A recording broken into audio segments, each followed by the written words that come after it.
Hi everyone. So I'm Trey from Code4rena. We do competitive audits, and today I'm going to share a little bit about what I personally think is the real reason behind the rise of community-driven security. So maybe before I start, just can I have a show of quick hands? How many of you are familiar with audits at all? Okay, great. So be aware that none of the views expressed here are C4 endorsed. They definitely didn't get approved by my company. They are also none of the views expressed here are my own. I don't know whose they are. If you like them, however, I will take credit for them. And this is generally my observations as a non-technical person in a very technical space. So my role at C4 is I basically talk to all the protocols who are interested in getting an audit with Code4rena.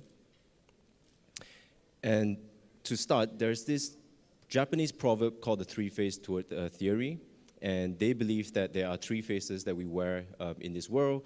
The first phase you show to the world, the second phase you show to your close friends and your family, and the third phase you essentially never show anyone. It's just the truest reflection of who you are. And I think this is interesting because crypto actually displays a lot of the third phase that you don't actually see in the real life. So when you look at this, it kind of records human nature on-chain, right? So protocol usage when the LP incentives are great, perfect, but once the incentives are gone, like everyone leaves. So for me, it's a very accurate mirror of how we actually behave, and it's very much tied to incentives.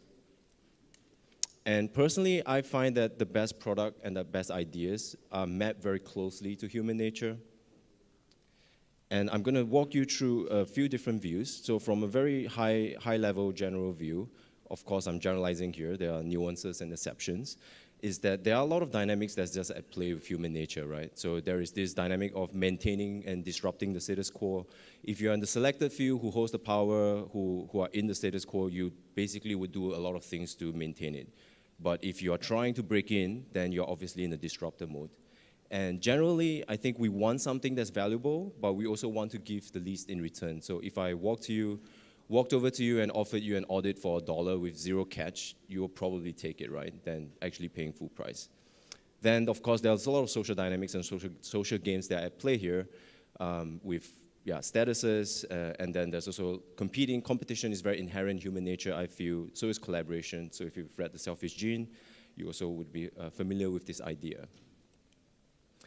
And then if we drop down to the next level view, the regional view, so you see this playing out in client-vendors dynamics a lot. So if you're the client, you're generally incentivized to pay the least and get the most. And if you're the vendor, the service agency, for example, performing the service, you're kind of incentivized to do the least and get paid the most. And you kind of have that same dynamics in employer and employee, where if you're an employee, you probably feel like you should be getting paid more. And if you're an employer, you probably think your staff is getting paid too much. Of course, there are indirect sub-levels. I'm just generalizing here. You can pull to manipulate this, right? So you could take a long-term strategy where you deliver so much value that the client keeps coming back, so essentially you're expanding the pie. And then you could also, let's say, if a project is aligned with your passion, you might also decide to do it and take a lower rate. Famous example would be SpaceX. The engineers, they're not the most well-paid, but the passion and the mission is very strong, so you have a lot of top talents there. So if we go one step further down, how does it relate to Web3 security? So generally, you see, if you are a top auditor especially, your motivation is to secure, on the first column, is to help secure protocols, but then you obviously don't want to invest unlimited resources in time, energy, or money. You want to get paid the most for the level of your work. You also want a certain degree of freedom, right? So no top auditor is going to say they want to work 200 hours a week for no money for a project that they don't like. Whereas on the protocol side, you want to avoid getting hacked. You generally want all the resources that you can get. You want to pay the least possible, whatever that's fair as a reference. And then you probably want your auditing firm to be constantly on demand 24/7. There are other existing challenges. So conventionally in Web3 security, scheduling has been a nightmare for protocols. Even let's say last year, I had protocols coming to me who got like their 1-year booking got canceled at the last minute because the scope has changed. And when talking about conventional security, it's generally a gated approach, right? So go through a lot of rigorous interview process. They hire one people out of the process, and it's a very small pool of talent who is actually available there, which contributes to the bottleneck. And lastly, as is well studied, when it comes to creativity, which is essentially problem solving, you really need diversity to solve problems effectively. So what is C4 and what do? We invented and pioneered the competitive audit model. We've ran about 250 competitions to date. We actually don't have any auditors on staff. Everything is completely community-driven. There are three main actors in the C4 ecosystem. There's the sponsor, which is the protocol who puts out the bounty, the wardens, which is essentially the auditors, and lastly, the judge, who basically decides on the classifications of the bugs. On average, we are bringing about 100 plus auditors per competition, and we are finding about 3 to 5 medium to high severity findings per competition.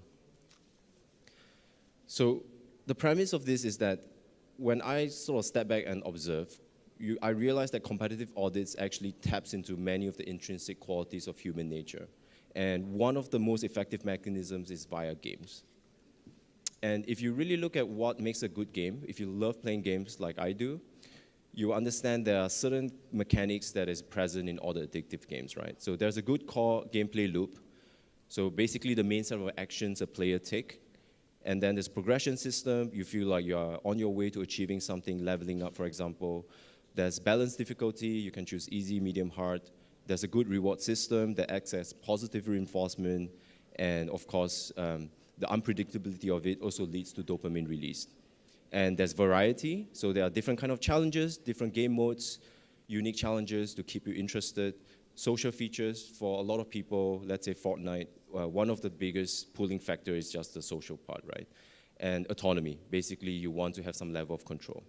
So how does this map out into community audits? So with community audits, the core gameplay loop is essentially you audit, find bugs, reward, and you learn and you improve. The progression is there are different kind of roles that you can progress through as an auditor. Judges can be senior auditors. You can also, let's say, if you become a top auditor, you get to participate in close competitions. There's balanced difficulty. This is pretty critical. So it doesn't matter if you're super junior or you're super senior. You can come to Code4rena and participate in a competition. If you're more junior, you can simply focus on the lower level stuff. But if you're super senior, you can just go straight to the high severity stuff. There's a reward system in the form of feedback, and of course, the cash pool. There's like score multipliers in the mechanism. Variety will come in the form of different kind of protocols, different mechanism designs, different languages, and different ecosystem.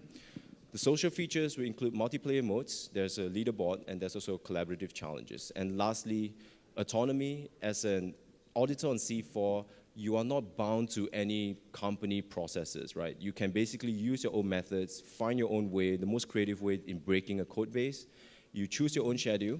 If you only want to work between midnight to 3 a.m., you can do that. You can choose what to participate in and what to focus on. Additional drivers is, because it's decentralized, there is no waiting time almost. We can launch an audit in 48 hours. And imagine if you have to play a game and you have to wait 2 days to play it, or rather a week to play it, or 2 months to play it, you probably won't enjoy it that much. There's very transparent incentives. You earn basically what you find, so there's really no limit. There's a guaranteed paid out mechanism. It's open to play, which means that there's lower barrier of entry. And lastly, as I mentioned earlier, there's an unpredictability aspect to it. So how does this really relate back to the Web3 security view? So as you can see, something like community audit model actually touches on a lot of this. And while you can argue if you were to be a solo auditor, some of these things can also be touched upon. It brings across some other additional meta dynamics that we haven't talked about. So for example, a lot of top auditors, they don't necessarily want to deal with all the business management and the client management often. So C4, a platform like C4 actually helps to bridge and facilitate those interactions. So what does it really look like in real life? So this is Reserve Protocol that we audited a few times by now. Before they came to us, they basically ran quite a few audits with top firms. And then in our audit, the first competition we ran with them, we found 25 mediums and 2 highs. And ever since then, they are basically the third biggest bounty. They have the third biggest bounty on Immunify. And ever since that audit with us, they've paid out $500. So I think that speaks a little bit to the efficacy of a community-driven audit. So the takeaway is really this. When designing systems, even teams and protocols, I think it's very helpful to think about how your system and incentives really maps against human nature. And ultimately, while there are trade-offs, like every model, I think net-net is positive, and it also has a meritocratic and egalitarian nature to it, which I think dovetails very nicely with the ethos of Web3. Yep, thank you.